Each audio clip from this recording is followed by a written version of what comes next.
Welcome back to Face the Nation. We want to bring in our political team. Robert Costa is our chief election and campaign correspondent. Major Garrett is our chief Washington correspondent. Nikole Killion's our congressional correspondent. Ed O'Keefe is our senior White House and political correspondent. Thank you all for being here in your holiday best. Great to be here.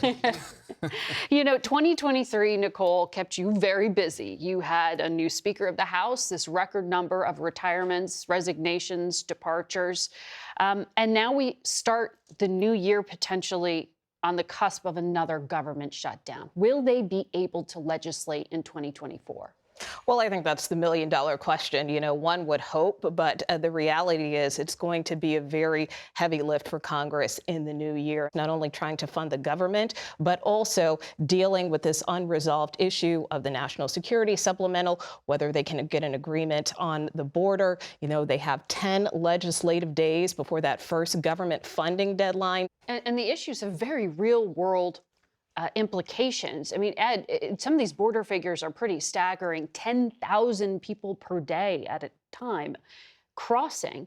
Does the president need to get directly involved to close this deal, or is it too politically complicated for him to do so? I think they're trying to keep him from having to engage in the particulars and trying to bring him in towards the end. The fact that in the closing days of the year, it was the Homeland Security Secretary and the Chief of Staff doing much of the negotiating, that was a signal that they were working through the actual details and the mechanics of what it would mean at the Department of Homeland Security and other agencies to get certain changes made and whether the lawyers were okay with it. For the first time in decades. Exactly. And the politics of it, though, are so much more difficult for the president. He's going to have problems first with Democrats, especially progressives who don't want to see any semblance of Trump-era immigration policy reenacted, but perhaps more importantly, on the margins, Latino lawmakers who say you're now going after a values proposition with a key block of voters that need to support you if you expect to win again.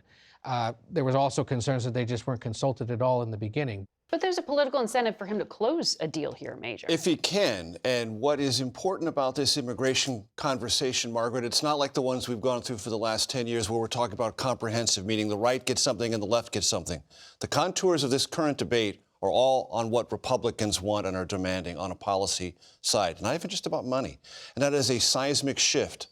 And it is something that the White House has come to terms with, but hasn't found a legislative solution or a political way of talking about it. And if there's been one issue for this White House that has been, I think, a blind spot, it has been immigration. And now all of that political upheaval is coming home to the White House. And they're on the cusp of, as Ed indicated, major concessions that will bring policy very close, if not identical, to Trump policy. When you talk to senators about what this will look like, what do we know? We don't know a lot. We do know, for instance, that, the White House has put on the table a willingness to accept limits on asylum, expand detention and deportation efforts. But, there's also this big sticking point of parole, which the Biden administration has been using particularly to help, for instance, Afghan evacuees, Ukrainians who are displaced by the Russian war. And Republicans feel that authority is being abused. So that really has kind of slowed down these negotiations. President Zelensky said that it was an issue of morale, not just money, that it was a statement that the United States was backing away potentially from Ukraine, even if that wasn't the intention. What are you hearing from your sources on Capitol Hill? Because against the backdrop of all these really important issues, we now also have some pretty tricky politics in the House that a new speaker would have to navigate if they get that deal in the Senate. It's beyond almost something that's tricky politically. It's foundationally now complicated for President Biden as he interacts with the Republican Party leadership. Because on one hand, he has a willing partner in Senate Republican leader Mitch McConnell, who looks at Ukraine as a traditional Republican on foreign policy, believes the United States has a role in Western Europe in countering Russian influence in the region. At the same time, President Biden's also dealing with this new Speaker of the House, Mike Johnson, who comes from the Trump wing of the party. And that Trump wing is now fueled by this sense of nationalism, sometimes incoherent, but very certain in its direction in not wanting to give more aid to U.S. allies, to NATO countries, and in this case also to Ukraine. And that's something that's going to confront President Biden for the rest of his presidency, whether it's till the end of this term or through a second term. But part of this is just the mechanics, right, of what does Speaker Johnson want to do? Who does he want to be? He's from this more conservative element of the party, the Freedom Caucus. What are the choices he wants to make if he also could be ousted like Kevin McCarthy? What choices can he make? Right. Based on a very narrow majority, more narrow than it was when he became Speaker by 2 seats. And what will the caucus, or the conference rather, that used a tool to oust the previous Speaker because he cut a deal with Democrats to keep the government open. What if Mike Johnson is in a position where to keep the government open, my goodness, he has to cut a deal with Democrats?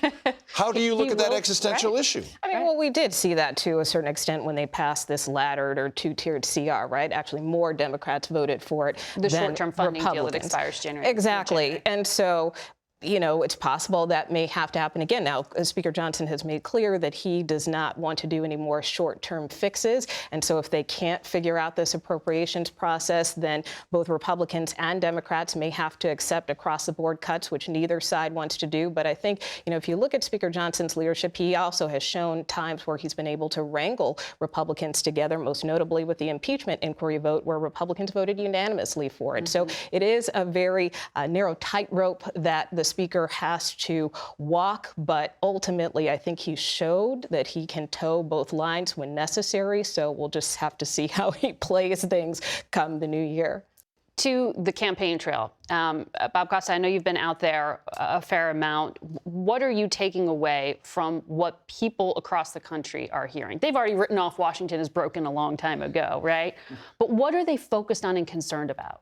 Well, Republican voters are looking to see if former President Trump is going to remain in this front-running position through the Iowa caucuses and through the New Hampshire primary. It's evident based on CBS News' latest polling and my conversations with New Hampshire Governor Chris Sununu and others in that state that Nikki Haley is getting a foothold in New Hampshire. The question is, in the coming weeks, can she move from around 25 to 30% of support among Republicans in New Hampshire to 45 to 50 to 50 plus? And really make New Hampshire a place where she gets a bounce into her home state of South Carolina and then later into Super Tuesday. Talking to sources on Wall Street, there's likely going to be a migration of cash toward Haley in the coming weeks to help her survive late into the race. But ultimately, when I'm talking to Republican voters, they still have the same grievances in many cases that Trump has when it comes to the perception of a political establishment, a legal establishment they believe is aligned against the Republican Party. And those grievances are fueling Trump's support at this time, even as he faces so many other issues. It's interesting that that sense of grievance, you're saying, is what's resonating above kitchen table issues, above national security issues. What is that coming from? It comes from how so many voters channel Trump's own anger over the 2020 elections. Some share his false claims that he won the election in 2020. He did not. And they believe he deserves a second shot. And it's so unusual to have a former president running for the nomination again. I mean, I can't even imagine Jimmy Carter running in 1984, George H.W. Bush running in 1996. It's historically almost inconceivable, but it's happening, and Republican voters, for the most part, are looking at him. But I have detected, Margaret, the support for Trump in some places, especially New Hampshire, noticeably soft. They like Trump, but they're not totally committed to voting for him at this late juncture. There is a component of Trump's message that does address the other two things.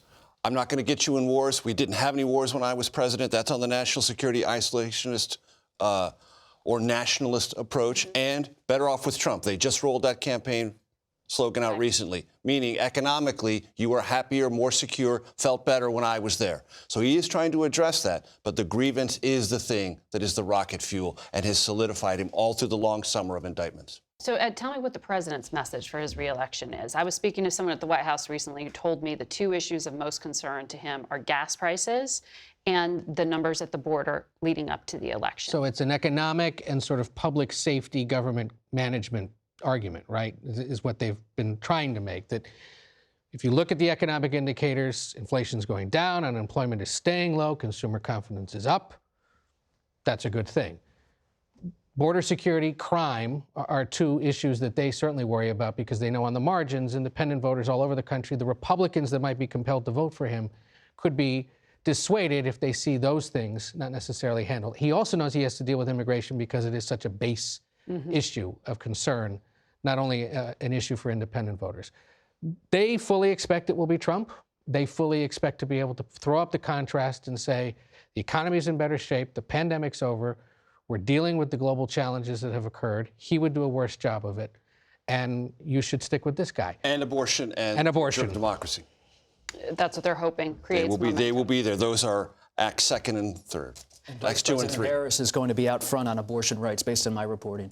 Right. So can she motivate those young voters that they need to actually be excited? There is evidence that she can. They came out of this college tour she did this fall quite impressed and pleased with the reaction. It's part of why there's now this plan for a college tour focused on abortion services, mostly in battleground states to draw attention to it. But absolutely, they saw something there that said she can bring back black voters, she can bring back women, she can bring back younger voters, and serve as that sort of partisan cudgel that a running mate often does. And that coalition is going to be key for Biden if he's looking to be reelected in terms of young voters and voters of color in particular. But, you know, some of that support has softened. And so while the Biden campaign argues, well, people just still need to hear our message. We need to get our message out more. People need to understand what we've done and what we've accomplished. Part of that is using the vice president, I think, to convey that message. But it is one that they are going to have to hammer home because there are many voters saying, we may just sit this one out.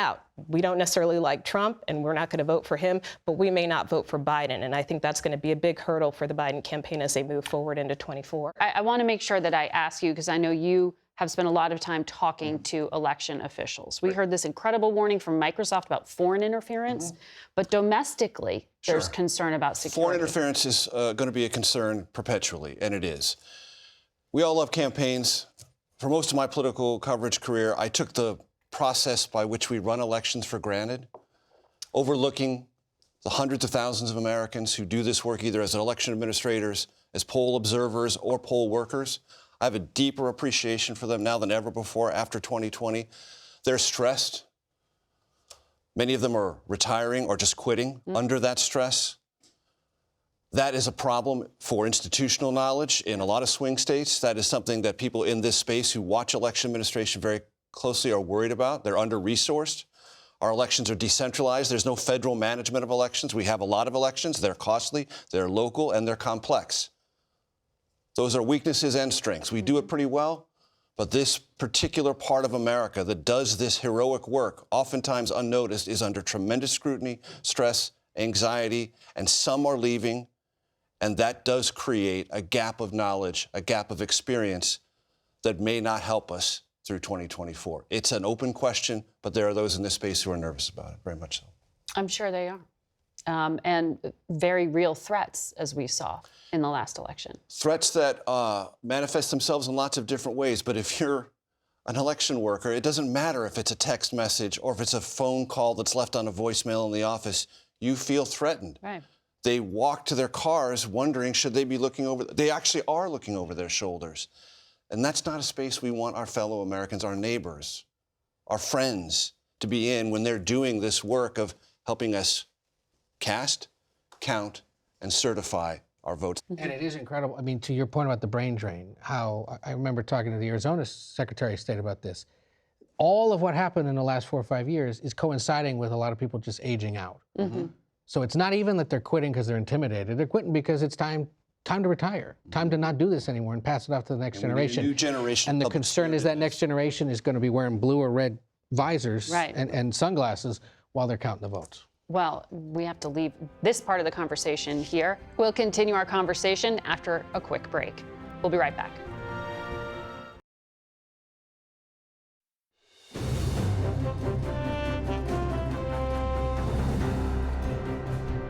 And we're back with more from our panel of political correspondents.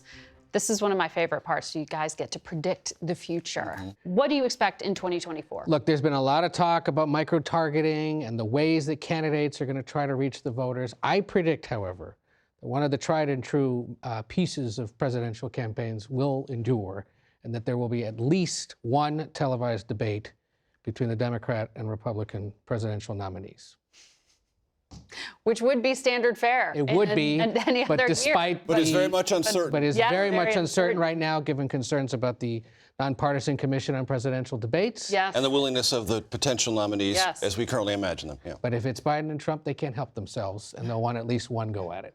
Anything's possible this year. Nikole, what about you? Well, if former President Trump ends up being the Republican nominee, I predict that he will pick a female running mate. And there are a number of females that are being talked about, female lawmakers, whether that's Elise Stefanik, whether that's Nancy Mace, for instance. You have Governor Sarah Huckabee Sanders. It makes sense, potentially. Noem, possibly. Kristi Noem, another one, governor of South Dakota. So there are a lot of options, remains to be seen, but I think there potentially will be a woman on the ticket. Mike Pence, not the running mate. No, of course, for no, obvious not the reasons. running mate, no. So my prediction is kind of 30,000 foot. I think we're going to look back at 2024 as the year when our relationship to social media changed fundamentally as a country. Not only economics, politics, conversation. Up until for the last 10 years, I think our net idea about it was ubiquitous and positive. I think in 2024, it will be still ubiquitous, but net negative. And elites are pulling away from social media platforms. There's more concern about children being on too much distraction, too much data scraping, too many privacy concerns. There will be, I think, behaviorally, a pulling back and a reassessment of social media and all of our behaviors and patterns. All right. And this year we have a new idea, which is to try to find something good and something positive. It was hard. It's, you know, for people at home, it is overwhelming. It is overwhelming for us in this industry as well, the amount of change. And what a difficult year it has been. Yeah. Ed, do you have a glimmer of hope? Took a few days, Margaret, I'm not going to lie, but I did come up with a story that I was reminded of that happened here in the Washington region to some extent. There's a guy named Don Scott who is poised to become the Speaker of the House of Delegates of Virginia next year. He would become the first African-American man to hold that position, but more importantly, he'd be the first former felon. He went through the process in Virginia of getting his record cleared, and it was cleared by a former Republican governor, became an attorney, got elected into public office, and now has risen through the ranks of the state legislature to serve in that role. Set his partisanship and the other history aside, it's just nice to see somebody given a second chance to do something and to try to do it in the public realm. New beginnings. Bob and I both spent a lot of time at the beginning of this year in Georgia, in Plains, Georgia, more specifically, when we got that scare about former President Jimmy Carter when he entered hospice care, and the fact that he was able to make it for the better part of this year, made it to his 99th birthday, made it to the Peanut Festival in Plains, Georgia, and obviously the tragic news of his wife's passing, but even made it to that trip in Atlanta to watch her memorial, I think is just a testament to his strength and his grit, and continues to be an inspiration for a lot of Americans. Continues his public service in many ways. Major? My positive story, my good news story is forbearance and the power of concessions. We had two gubernatorial elections in 2023 in Kentucky and Mississippi. The Republican in Kentucky lost, conceded, wished his victor well. In Mississippi, Brandon Presley, the Democrat, lost, wished his Republican well on behalf of the state, and they both conceded willingly, eagerly, and importantly, wished their opponent well on behalf of their state. That is a fundamental strength of our democracy. It's coming back.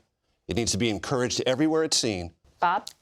I'm hopeful about younger people in this country, teenagers, college students. So often they're portrayed in the media, frankly, as people who are addicted to their phones, living on TikTok and Instagram. But when we're on the campaign trail, we're often encountering younger people who are attending events, who are knowledgeable about politics, following their civic culture in wherever they live.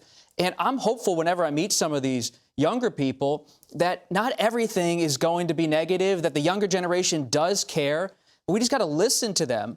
It's the only way democracy continues to function, if you continue to participate in it. It's a good, bright note, Bob. Thank you. Sure. Thanks to all of you for that. We'll be back in a moment.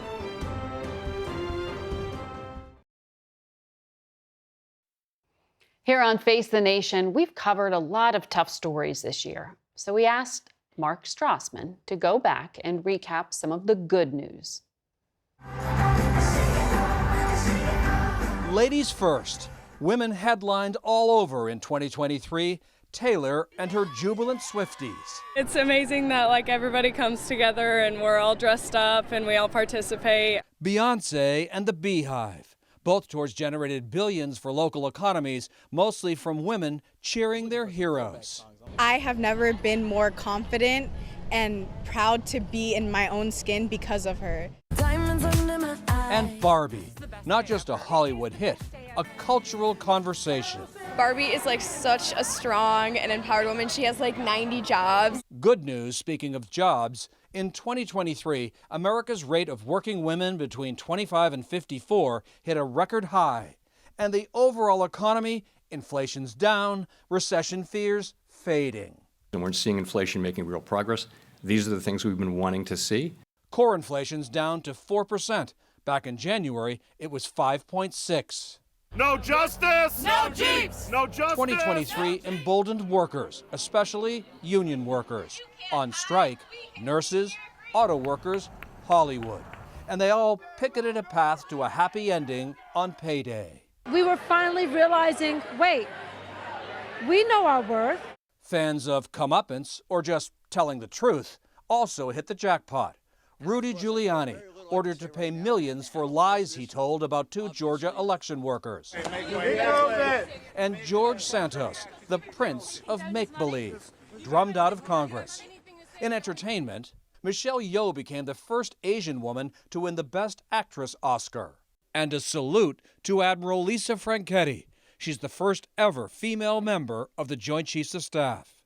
In sports, the Buffalo Bills' Damar Hamlin played again in an NFL game, 10 months after he nearly died from cardiac arrest on the football field. To be able to still do what I love at the highest level in the world is amazing. And Brittany Griner playing again in the WNBA after languishing for 10 months in Russian custody. The love from, the fans when I came out was amazing. And finally, 2023 was a great year for 10 Americans released last week from Venezuelan custody and 5 Americans released in September by Iran. Home in time for the holidays. And we'll be right back. That's it for us today. We want to wish you all a very happy holiday, and we'll see you again next Sunday. For Face the Nation, I'm Margaret Brennan.